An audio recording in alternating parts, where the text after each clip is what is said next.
After raising my stepdaughter for 16 years, I was invited to her college graduation as a guest, not as her dad. During her speech, she thanked the man who truly raised me and pointed to her biological father. The audience clapped. I didn't. A week later, she needed me. You won't believe what happened next. I will tell you. Before we continue, support us by clicking on the like button, tell us in the comments section where you are watching us from, and click on the subscribe button so that you don't miss our big story tomorrow. Now let me tell you what happened from the beginning. I wasn't supposed to be just a chapter in her life. I was supposed to be the damn book. From the moment I met her, 2 years old, clinging to her mother's leg like she was the last lifeboat on the Titanic. I knew it wasn't just about falling in love with a woman. It was about choosing them both. I stepped in because her father stepped out, and I didn't do it for praise or applause. I did it because I believed that being a parent wasn't about DNA. It was about showing up. And I showed up. Every scraped knee, every lost tooth, every night she woke up from a nightmare, I was there. Diaper duty, school runs, doctor appointments, arguments over curfews. I put in the time, the heart, the sweat. And for 16 years, I thought I'd earned the right to be called dad. That's why when the graduation invitation came and my name wasn't listed as father, but as guest, it felt like I'd been punched in the throat. I sat in the third row, behind the rows reserved for family. Behind the man who walked out when she was still wearing pull-ups and couldn't pronounce his name properly. He was there now, freshly shaved, in a tailored suit, acting like he never missed a moment. My seat was next to the janitor's closet. My title had been downgraded.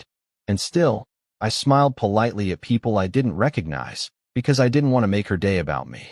I told myself this was her moment, her celebration, that I could swallow this lump in my throat and clap anyway. But I didn't know what was coming. When she walked up to that podium in her cap and gown, radiant with that kind of nervous confidence only young people have, I was proud, genuinely proud. I thought, she made it. We made it. I leaned in, waiting to hear her speech, waiting for the moment I'd get a glance, a nod, anything that said, "You mattered." And then she said it. I want to thank the man who truly raised me. My heart did this odd little flip, like it wasn't sure whether to beat faster or stop altogether. And then she turned to him, to her biological father. And the crowd clapped. Loud. Someone even stood up. I didn't. I couldn't. My hand stayed frozen in my lap. A card I'd written still folded in the pocket of my blazer, along with a check I'd worked weekends to afford. I drove home in silence. No music, no calls. Just the steady hum of tires and that speech echoing over and over in my mind. The man who truly raised me. I wondered if she remembered who sat through 4 nights straight of her 8th grade science fair meltdown. If she remembered who paid for her braces, her prom dress, her first car. I pulled into the driveway and didn't get out right away. Just sat there, fingers drumming against the steering wheel like I was waiting for some sign from the universe to tell me I'd imagined the whole thing. But I hadn't. And when I pulled that card from my pocket, opened it, saw the words, "We're so proud of you. Love, Dad," I felt stupid. Like some wide-eyed fool in a bad movie who gets stood up at the altar and waits anyway. I tore the card in half. The check too. It would have been easier if she hated me. If she screamed in my face, told me I ruined her life, that I'd never been enough. At least then I could have responded. But this quiet, public erasure? It hollowed me out in a way I wasn't ready for. It wasn't just that she didn't call me dad. It was that she made sure everyone knew I wasn't. Like I was some teacher she liked in the 5th grade, a background character in her life story. And the worst part? No one said a word. Not her mother, not the man who got the applause, not even the crowd who probably assumed I was some uncle or ex-boyfriend. That silence screamed louder than any insult ever could. Later that night, my sister called. She hadn't made it to the ceremony, but I guess someone had tagged her in the live stream. "You okay?" she asked, and I laughed. Not because it was funny, but because what else could I do? "I'm fine," I lied. "It was her day?" She paused for a second and then said, "You deserved better, you know." I didn't respond. What was the point? Deserve had nothing to do with it. You can pour yourself into someone and still come up empty. That's a risk you take when you love unconditionally. No guarantees, no refunds. I thought about calling her. about asking why she did it, what I did wrong. But that would have made it about me again, and I knew she'd say something that would hurt more than the silence. Something like, it wasn't a big deal, or worse, I didn't think it mattered. So instead, I stayed quiet. I went to work on Monday, made small talk with coworkers who asked how the graduation went. I told them it was beautiful, because it was. In a tragic, twisted way, it really was. She got what she wanted, a picture-perfect day with her real dad by her side. And me? I finally got the truth I didn't want. The next morning, I found the graduation photo online. Her in the middle, arms around both of them, her mom and him, smiling like she hadn't just carved me out of her story.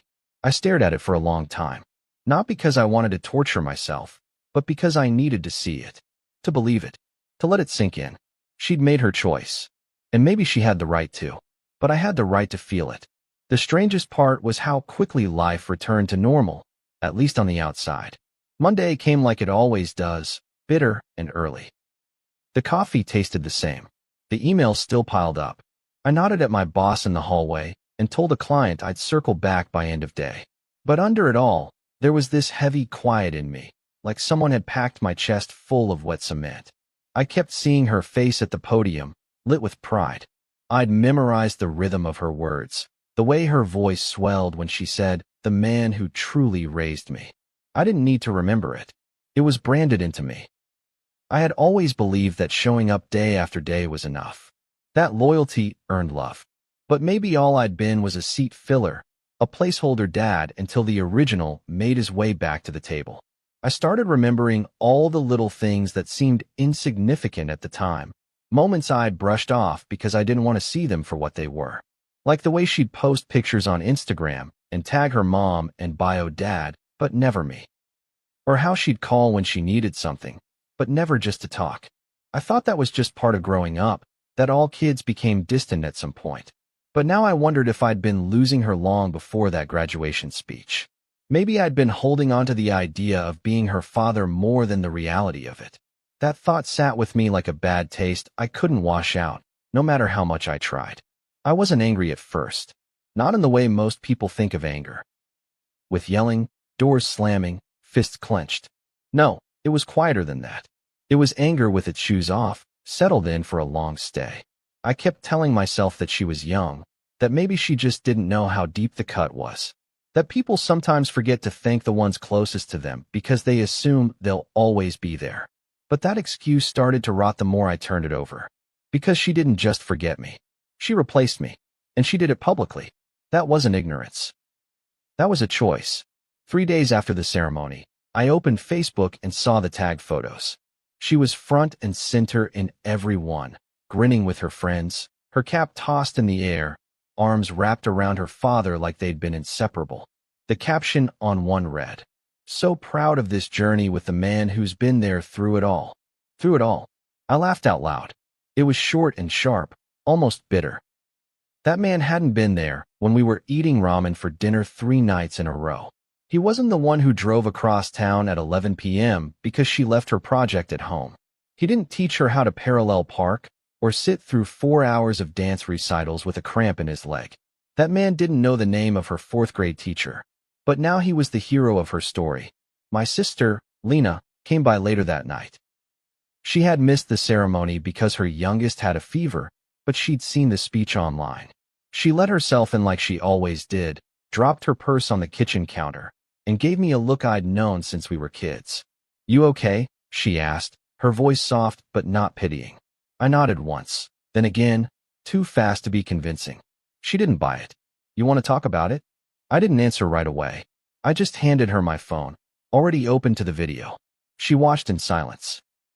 And when the clapping started and the camera caught the wide shot of the crowd, you could see me, sitting still while everyone else rose to their feet, like a statue of someone who used to matter.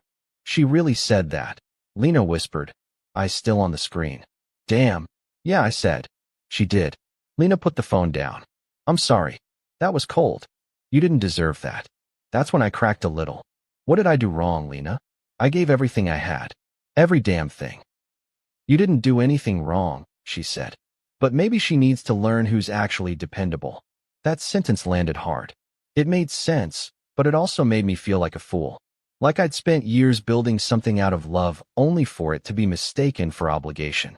Like all I'd ever been to her was available, not important. There's a difference, and I was just now realizing how wide that gap could be. I didn't sleep much that night. Kept thinking about the call that never came after the ceremony. No follow-up. No thanks. Not even a text. Just silence. And then, almost as if the universe wanted to twist the knife one more time, I got an email from the student loan portal the next morning. A missed payment alert. I didn't panic yet. I just figured she'd forgotten. But when I logged in, I saw it. The payment had bounced, and the co-signer, her biological father, had removed his email from the contact list. I was still the secondary co-signer, which meant the responsibility would fall to me. My name. My credit. My mess now. That's when the phone rang. Her name lit up the screen, but I didn't pick up. I just stared at it. Let it ring. The voicemail came in seconds later. I waited another hour before I listened. Her voice was shaking, a little rushed. Hey, I don't know what happened with the loan, but it says it bounced and I can't get a hold of my dad. I didn't know who else to call. Can you help? She didn't say dad. She used my first name. I stared at the wall, phone in my hand, the silence in the room louder than anything I'd ever heard. I wanted to scream, to punch something, to cry, but mostly, I just felt numb.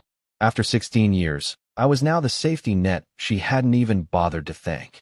And suddenly, I wasn't sure I wanted to catch her anymore. I listened to the voicemail twice, maybe 3 times, if I'm honest. Each time, I searched her voice for something, anything, that resembled accountability. A crack of regret, even a hint of embarrassment. But there was nothing, just panic, coated in entitlement. Like I was the emergency fire alarm behind the glass, meant to be smashed when everything else failed. Not once did she acknowledge the graduation. Not once did she say she was sorry for how she erased me in front of hundreds of people. She didn't say dad. She didn't say thank you. She just said my name, like I was some technician she hadn't paid. And that voicemail told me more about how she saw me than any speech ever could. I didn't call her back. I wanted to. I really did. Old habits die hard, especially the ones built on love. I'd spent 16 years teaching myself to respond to her pain before I even processed my own. I was conditioned to act first and feel later. But this time, I sat with the discomfort. I let the silence stretch. I needed to know how it felt to not rescue her. To sit still and watch the fire burn, knowing I didn't light the match. I didn't know her a hose anymore. The following day, I opened the kitchen cabinet and found the old college binder I'd used to keep track of her FAFSA forms, scholarship deadlines, and payment schedules. Every sticky note, every login password, every email chain. I'd kept it all, like some personal assistant who never got paid. I flipped through the pages, wondering what version of me thought this would one day be appreciated. What kind of idiot documents their devotion like that, hoping for a moment of recognition? Apparently me. I closed the binder and slid it into the trash.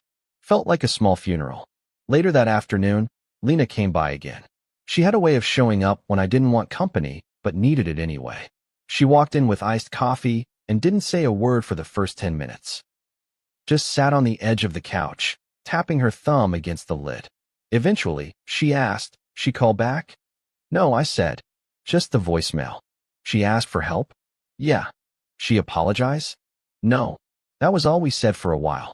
The silence between us wasn't awkward. It was heavy, like it had something to teach me if I let it. Eventually, Lena looked over at me and said, "You gonna help her?"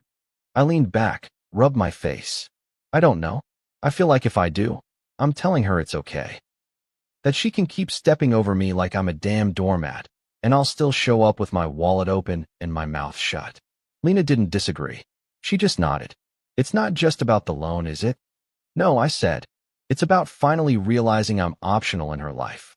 Like, the gratitude switch turned off, and now I'm just this shadow she steps into when things go wrong. I don't want to be her plan B anymore." She sighed. "You were never plan B, but maybe she thought you'd never leave."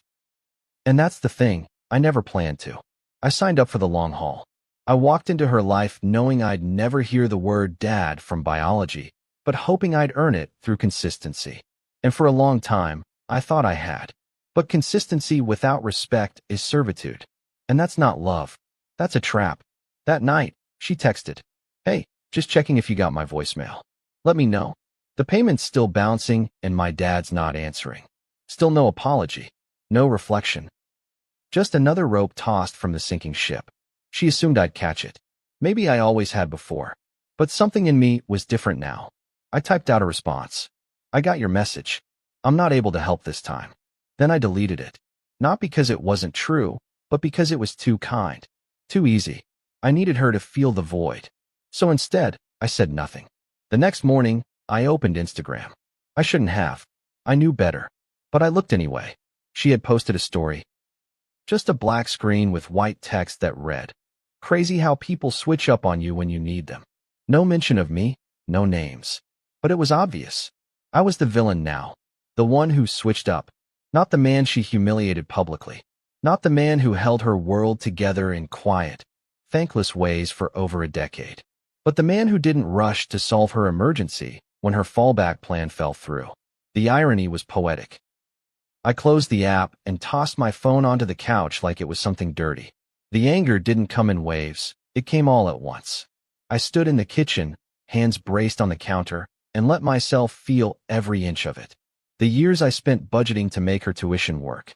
The nights I lay awake wondering if she was safe on campus. The weekends I worked overtime so she wouldn't have to take out another loan. None of it mattered now. I was just the man who switched up. What she didn't know was that I had sacrificed parts of myself to make her life smoother. That I'd turned down vacations, held off on buying a new car, skipped raises because I didn't want to miss her events. I'd said no to myself so I could say yes to her. And maybe that was my fault. Maybe I taught her too well that I was always available. Maybe I blurred the lines so much that she stopped seeing me as a person with needs, and more as a service she could access when convenient. But not anymore. By the end of the week, the loan company emailed me again. Her portion was still unpaid. Her co-signer, her real dad, still unreachable. The weight was shifting to me. Legally, I was responsible. But emotionally, I'd reached my limit. I didn't respond to the email. Not yet. I needed time. Time to remember that silence can be a boundary too. The first call came from her mother. I saw the name light up on my phone while I was pouring coffee. I let it ring the first time. But the second time, I figured if I didn't answer, she'd just show up at my door, and I wasn't in the mood for dramatics. "Hey," I said, voice flat. No warmth, no bite. Just neutral enough to make it clear I wasn't interested in small talk. "Hey," she replied, cautiously. "Listen, I just wanted to talk about the loan stuff. She told me you didn't call her back." I sipped my coffee slowly. That's true. A pause. Then, the classic exhale, long, deliberate, dramatic. "I know she hurt you, okay? The graduation thing, it was tone deaf. But she's still a kid, and she's panicking." She didn't mean it how it sounded. She meant every word. I said calmly. She didn't misspeak. She looked him in the eye and thanked the man who truly raised her. That wasn't confusion. That was clarity. She was just nervous. She tried again. She had the whole crowd watching. And her dad. "Look, he's been trying harder lately." Maybe she just wanted to include him. She didn't include him. I snapped, the first crack in my calm. She erased me. Her silence was louder than any apology. Eventually, she muttered, "Okay, I get that. I really do." "No, you don't," I said. "Because you weren't the one who sat in the third row behind a man who disappeared for 16 years and then got applauded like he built the damn stage.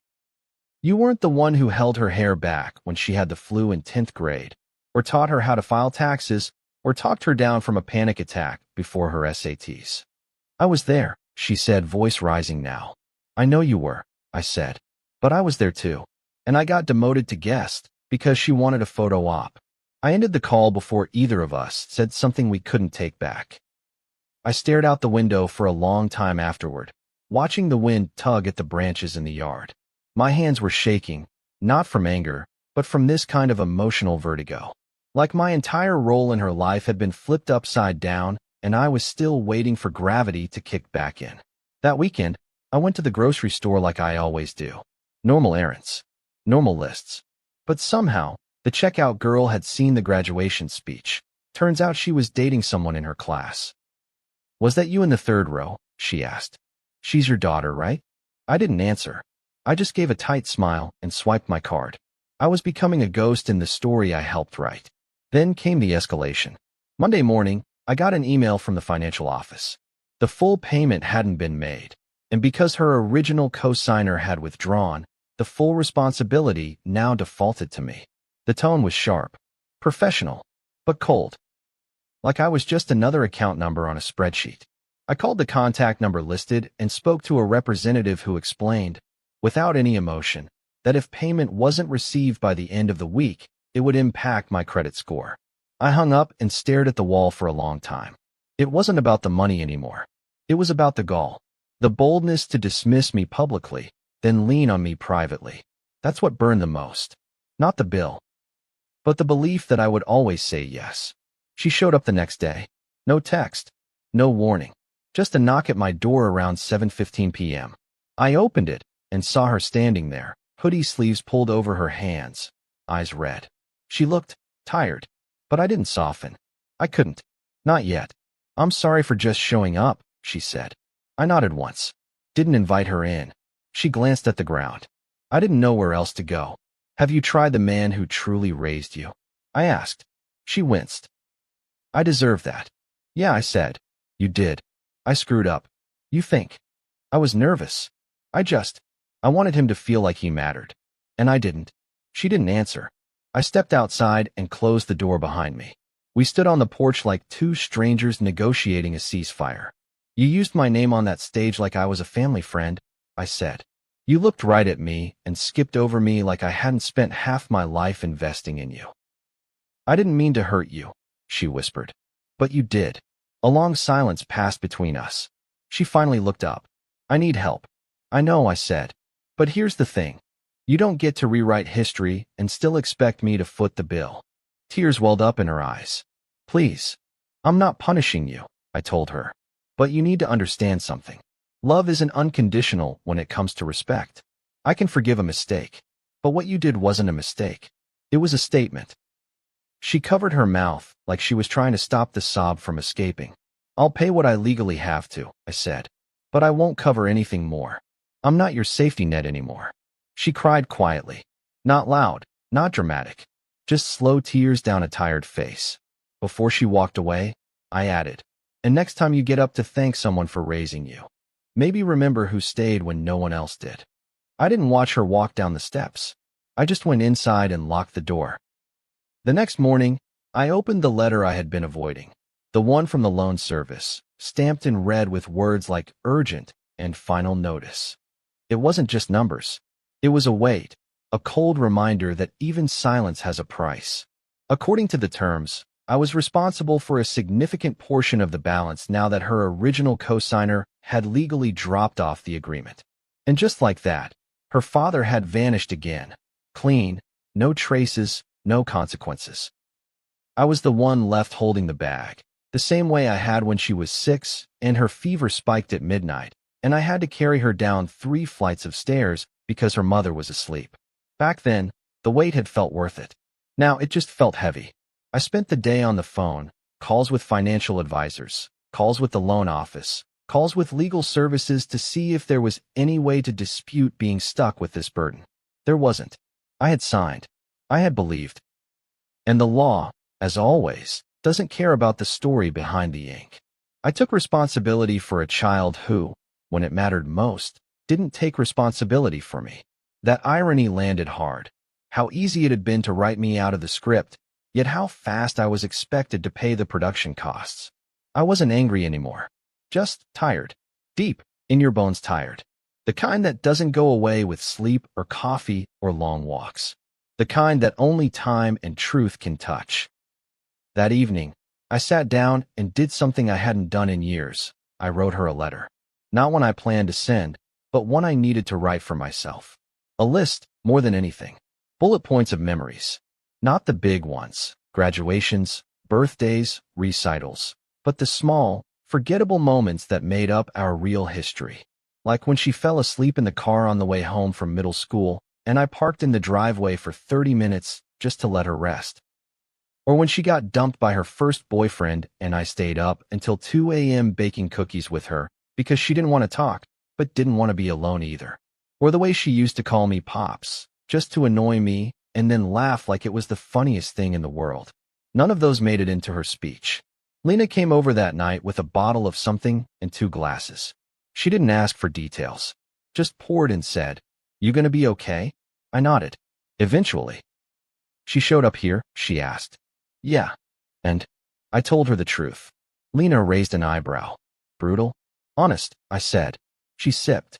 "Good." For a moment, we sat in silence. Then she looked at me and said, "You know, there's gonna be people who think you're the bad guy for this. For not bailing her out. For turning your back." "I didn't turn my back," I said. "I just stopped letting her stand on mine." Lena nodded slowly. "Still, people love a comeback story. Especially one where the prodigal daughter returns and the father forgives everything." "I'm not a fable," I said. "And I'm done performing forgiveness just to make other people comfortable." It felt good to say that out loud, like setting something down that had been welded to my back.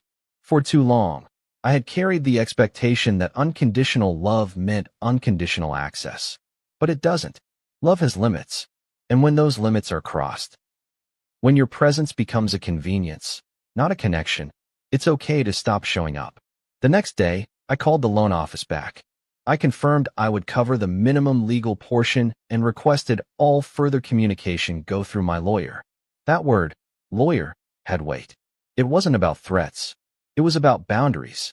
I was done being the easy solution. Done being the silent savior. I didn't hear from her again that week. Or the one after. But I saw the fallout start to unfold online. Her cryptic posts became more desperate. People always change when you need them most. Never depend on anyone. Lessons learned. I didn't respond. I didn't like, or comment, or text. I let her learn whatever lesson she was supposed to from this. Because that's the thing about consequences. They teach louder than love sometimes. And this wasn't about revenge.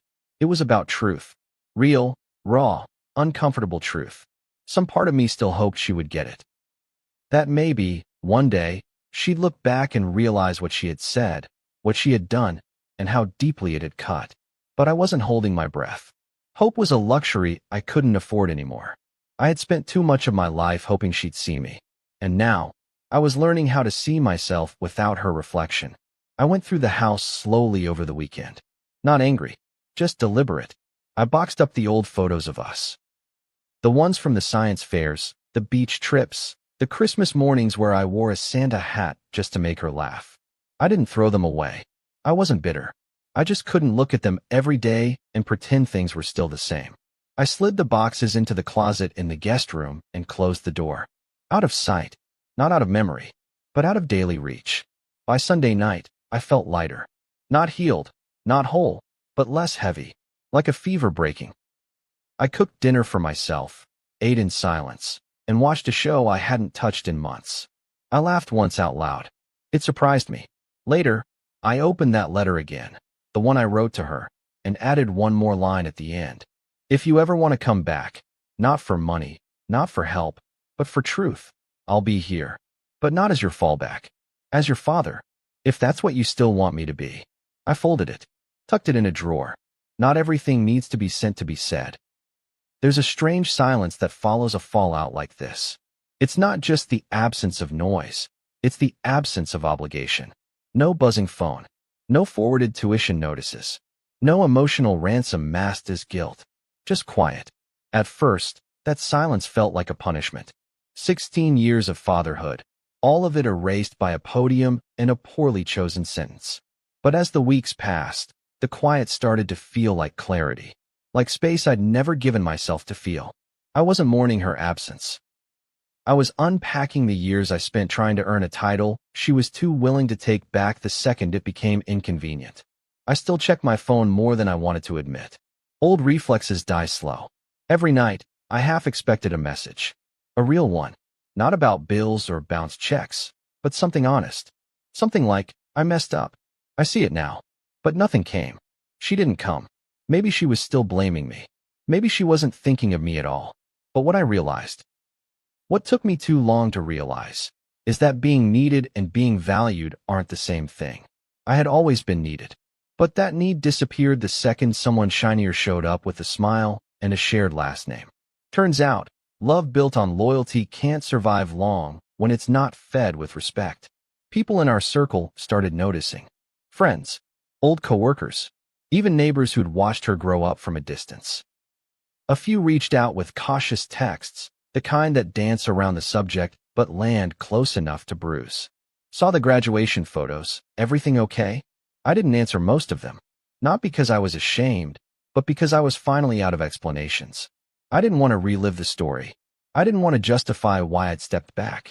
Anyone who needed me to defend my choice probably hadn't seen the full picture anyway. But one message stood out. It came from Mrs. Yates, her fourth-grade teacher, a woman who always had a kind word, even when my stepdaughter was struggling to stay afloat in school. She sent a simple email. I just wanted you to know, I remember every parent-teacher conference. You were always there. That counts for something. Maybe not now, but eventually it will. I didn't cry when I read it, but I felt something shift. A small ache, not from pain, but from recognition. Sometimes you go your whole life doing the right thing in silence, and you forget that someone might still be watching, still remembering. And that mattered more than applause. 2 months passed without a word from her. Then one afternoon, I got an envelope in the mail. No return address. Just my name on the front, written in her handwriting. My heart did that confused flutter again. The one that used to signal hope, but now only reminded me of all the ways I'd been let down. I opened it slowly. Inside was a letter. I don't know what to say except I'm sorry. I messed up. I didn't think about what it looked like, what it felt like, and how it erased everything you did. I wanted him to be proud. I thought if I said the right thing, maybe he'd finally be consistent. But in trying to win him back, I pushed you away, and you were the one who was always there. You didn't deserve that. You deserve better. I don't expect you to forgive me right away. But I want you to know that I see it now. All of it. And I'm sorry for not seeing it sooner. It wasn't perfect. It didn't undo the damage. But it was something. A crack in the wall she'd built. And I knew how hard it must have been for her to write it. Pride being what it is at that age. I read it twice. Then a third time. And I tucked it into the drawer next to the letter I'd written her weeks before, the one I hadn't sent. 2 truths, side by side. Not reconciled. Not healed. But seen. I didn't call her. Not out of spite. But because I wanted to let the apology stand on its own, without expectation. Too many times I'd rushed in to smooth things over, to make it easier for her to move on without really learning. This time, I needed her to sit with the silence I used to carry. Instead, I wrote one final letter. Just one line. Thank you for saying that. I hope you continue to grow. I didn't sign it with Dad. Not because I was being cold, but because she needed to earn that back. It wasn't a punishment. It was a boundary, a reminder that names mean something, that people are not props in your life story. They're not vending machines you go to when you need something and ignore when you don't. Somewhere deep down, I still loved her. That part hadn't changed. But love doesn't mean self-erasure. It doesn't mean giving endlessly just to be invisible at the moments that matter most. And in that final realization, I found something I hadn't felt in months. Peace. Real peace. Not the kind that comes from closure, but the kind that comes from reclaiming your worth. I still pass her old room sometimes. I still see the dent in the wall from where she slammed the door during one of her teenage tantrums. I still remember the way she looked at me the night I taught her how to change a tire, like I was some kind of hero. Those memories live with me, but they don't define me anymore. They're pieces, not anchors. I've learned to carry them without being weighed down by them. And that's the thing no one tells you about parenting. Not all love stories end in happy endings. Sometimes, you give everything, and you still don't get the credit. Sometimes, you show up for every chapter and still get cut from the acknowledgments. But that doesn't mean your presence didn't matter. It mattered. Quietly, deeply, permanently. Even if no one clapped. Have you ever stood quietly in the background, giving everything you had, only to be forgotten when the credits rolled? If you've ever felt like the guest in someone else's life, even after years of sacrifice, I want to hear your story. Drop your thoughts in the comments, and let's talk about what it really means to love with boundaries. And if this story hit home for you, don't forget to like, share, and subscribe. These are the stories people don't talk about, but maybe they should. See you soon in the next story.